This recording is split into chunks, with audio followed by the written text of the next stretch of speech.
Hey everyone, welcome to what's happening in real estate this week, and it's the month of December. So I've got Conrad Zerini here, REMAX Escarpment, REMAX Niagara, and Brian Hogman, Mission 35 Mortgages, and myself, Rob Golfi, with REMAX, the Golfi team. Now, there's a couple of predictions that came out. Now, REMAX came out with one, and another company came out with one. And one company said that they feel that the prices of homes are going to go up 5% next year. And I think they are right. But also REMAX says it's going to flatline next year. And I say they are right also. Guys, I don't know. If you look at last year, I mean, tell me, guys, Conrad, what's your thoughts on that? It's interesting. We saw a lot of activity at the beginning of the year, we saw price, saw competition. But then once mid-year kind of went and gone, we saw this whole drop, and we came out pretty much even. Now there are some pockets that we saw, like really good areas, like Northeast Burlington did quite well by the end of the year, but the rest were pretty flat. And I think, yeah, unless, again, everybody's waiting for these rates to drop and rates to drop. This is still an affordability issue. I still think so. And no matter how the rates go, even if they went back to 2%, it's going to be an interesting time. And well, look, right now we still see some good inventory coming up. But what's interesting though, and I'll tell you, the showings, and I don't know, and I know you follow it, Rob, but we've never seen a month like October and November, and especially November, that the actual new listings, the sales overshadowed new listings by a dramatic amount. And I think if it's new good inventory, people are on it. And that old stale 90-day shit, sorry to swear, it's not even part of people's equation. Like we did 300 sales and 200 listings, and it was the lowest showings per sale since the pandemic, since like the spring of 2020, when there was no inventory. Wow. So people are pulling the trigger.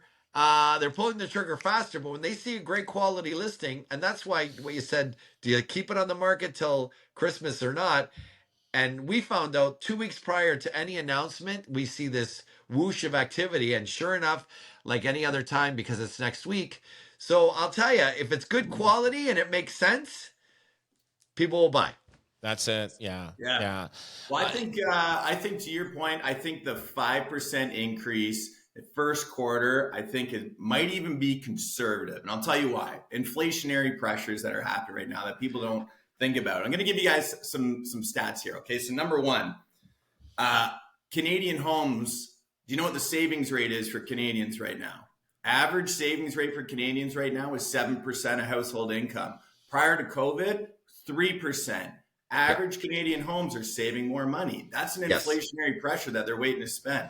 Number two, any other time that we've had a tightening cycle, when we've had these rate fluctuations, you look at the 90s, that situation, what's really different today, Canadians have way more equity. You bought your home in 2020, you're not concerned about these rate renewals. You're not, because your home still went up 20%.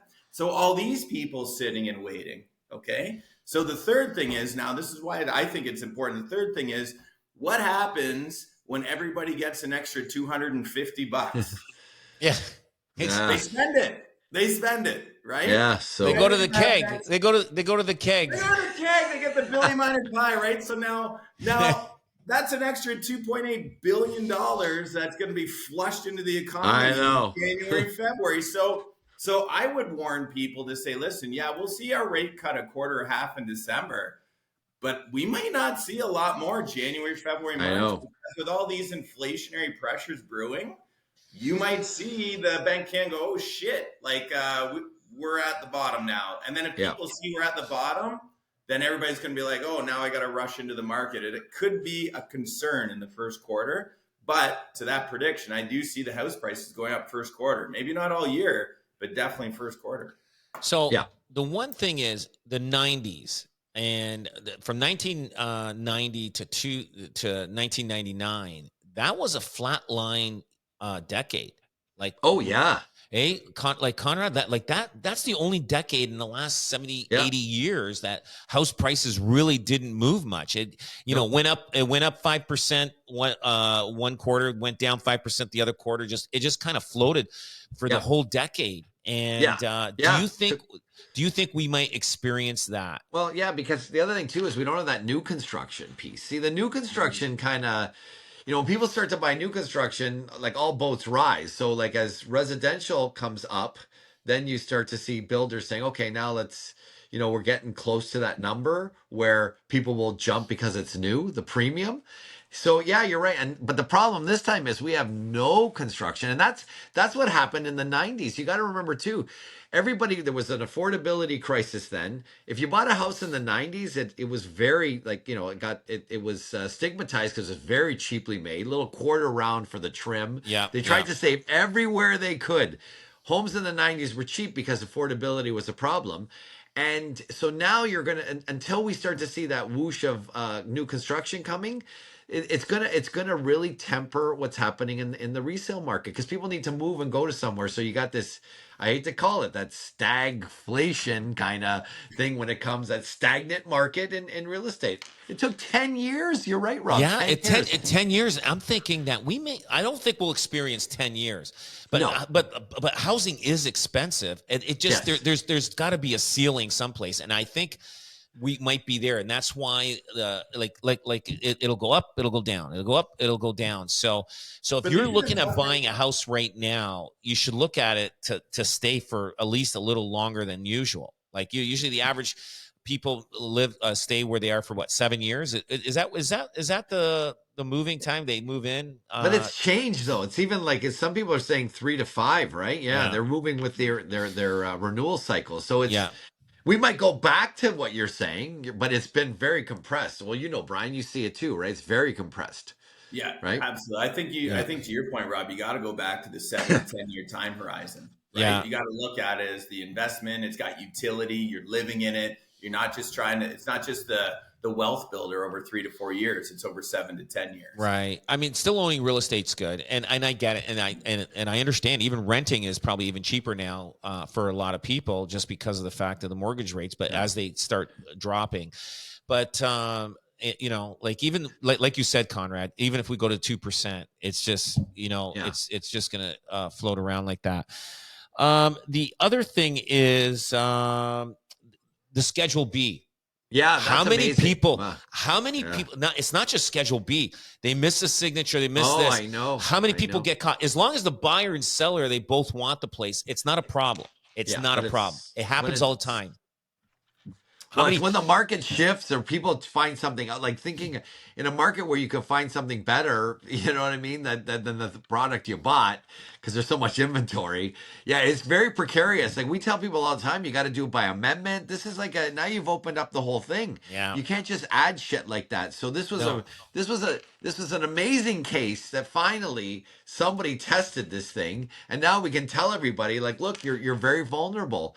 And because we talk about it all the time, and everybody says, "Oh, I don't want to do that extra paperwork," but it's worth it, because I'll tell you, one thing goes wrong. This market, like I said, is so compressed, and the amount of information people get every day, people can get cold feet, like the next morning, real quick, with some announcement of like 40% tariffs or something, or they're going to lose their jobs. Right? It's it's so fast. It's so you better have this thing, buttoned down and tight, those agreements. So no kidding. So the fault of this person forgot that the buyer agent did not put the Schedule B in. I'm sure there was a Schedule B on the system. He didn't put it in. The seller agent didn't say, "Hey, listen, here's the Schedule B that you got to add to it." He didn't do it.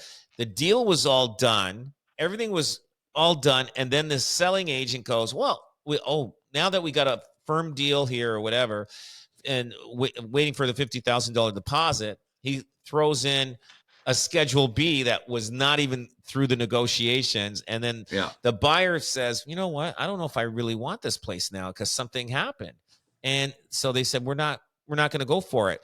And because the seller agent changed the offer, that deal is done and dead. Like it's dead. So the buyer won. Buyer won that case. Yep. And Yep. but how many cases, Conrad, Oh, well, initials?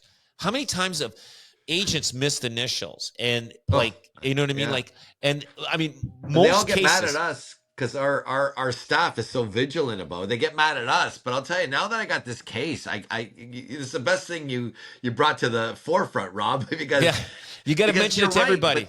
But I'll tell you, in 22, in the spring of 2022, when there was a frenzy of buying before the rates started to go up, every lawyer was looking at every document with a fine tooth comb. Yeah, and there was absolutely a lot of documents and a lot of offers that people found this going on. Even if everybody says, okay, after the fact, can you mind well initial this or sign this? They Mm. could still, if they could think about it, if the buyer could really think, wait a minute, this happened, and tell their lawyer the timing of something, they could get out of the deal, no problem. They would have to have amended those initials. Like they would have to say, look, we're amending the document to add this or what have you. And we're going to amend that certain thing that they put initials on. You just can't initial after the fact, after everything is done. It's an addition to the agreement, right? So it's, my God. Especially with DocuSign, it shows where you are when you're signing it, and also shows it timestamps everything. But I'll tell you, I know, like I've done it where, but we take care of it right away within like the next day. Like let's say we're working on a deal tonight, and tomorrow morning, oh shoot, we missed an initial. We send that thing through. Now, how bad would that look on the seller or the buyer? Well, like the agent is gonna look like, hey, listen, you lost this deal for me, or you know what I mean? Something happened, and you could actually cause a lot of problems. well, I'll tell you, this case changes a lot of things. Even though you're saying the next day, if the irrevocable is passed, Rob, you'd literally have to amend that. You'd have to add that term and have it initialed because it's outside the offer the next day. Right. Even So even now sometimes that deal offers is are accepted. Offers are yes. accepted, and you miss So one initial. so There's a now way that out. deal this case now it puts a fine line on is this a real deal or not, and can somebody get out of it? So Oh yeah, yeah. it's these are important transactions. We can't take them. I Did they think not bring intent into it? Like even though you missed an no. As a matter of fact, initial, they like talked about that in the argument. The case is so we've got escarpment law reviewing the case. We saw that it came during the week, but there that intent thing. A lot of people are kind of like, you know what I mean? That's kind of BS. Yeah. Yeah, you know what? Yeah, you can't fall on that anymore. it's only in I murder charges, not I in real have estate. Yeah. I what's that clause that I have? I've got it where it's a clause that it says that we add an amendment to it to an offer. It says that even though we know we've passed irrevocable, we're bringing it back to life. Yeah, it's a novate clause. Novate clause. That's it. Novate one. It's a bit of a that's precarious too, and it's been challenged. Yeah, I've to used no. Yeah, Yeah, the novate. Yeah, I've used I it know. maybe 2-3 times in my lifetime. That's it. Not Yeah. enough. It's not something you should use all the time. Oh yeah, it's got to be extreme cases. Yeah, yeah. And if it was ever brought up, like somebody would say, "Well, did you really understand what this was about?" And somebody could say, "No, they didn't. Like we just didn't know, right? Like Yeah. I didn't understand what was happening." So.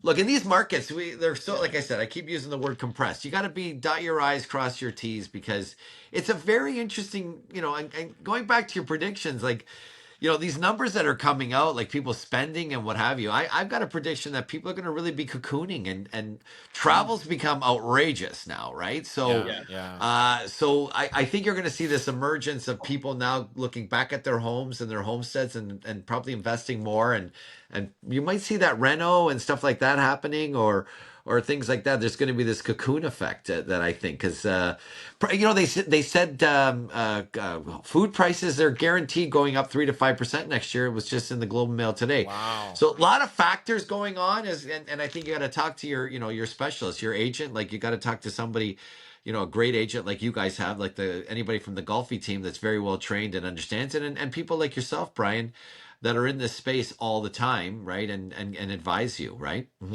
Yeah. Hey, the one thing I want to talk about is, you have this event happening on the 10th. I'm looking forward to that.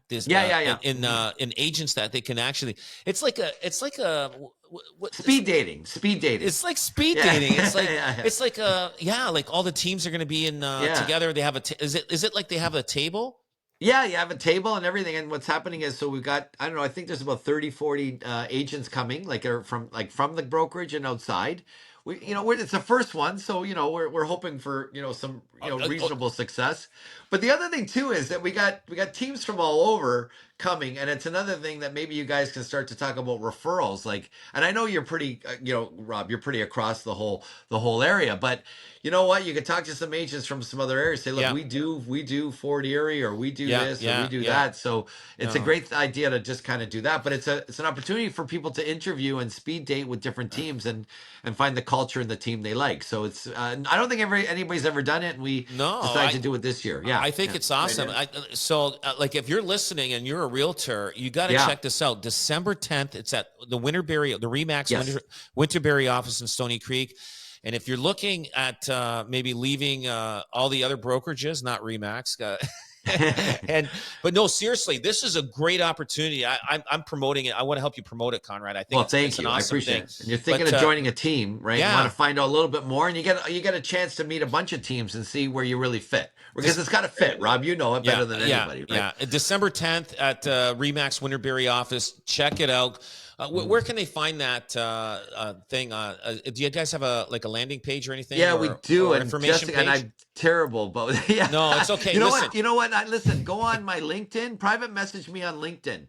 Okay, that'd be the best thing. And I'm on LinkedIn, and we'll get you. Definitely, we'll get you get you in there. Or just call the REMAX Escarpment office. And that'd be great. And then just find the information. December 10th, if you're a realtor, check it out anyway, just to show up, and maybe, I'm not sure, he might have some chocolates there or something. Oh, we have food and everything. Yeah, totally. Oh, perfect. Oh, yeah. We got refreshments, food. We got a caterer, the whole 9 yards. Oh, good. I don't have to bring a lunch to work now. Okay, no, good. You're good. Yeah. We got it all taken care of. Oh, awesome. Awesome. Guys. Thanks, Rob. Appreciate that, man. Thank you. I appreciate everything. And guys, have a great weekend. We got a party to go to at the REMAX Escarpment party. It's always a great party every year. We look forward to going to it. We'll see you there. Yeah.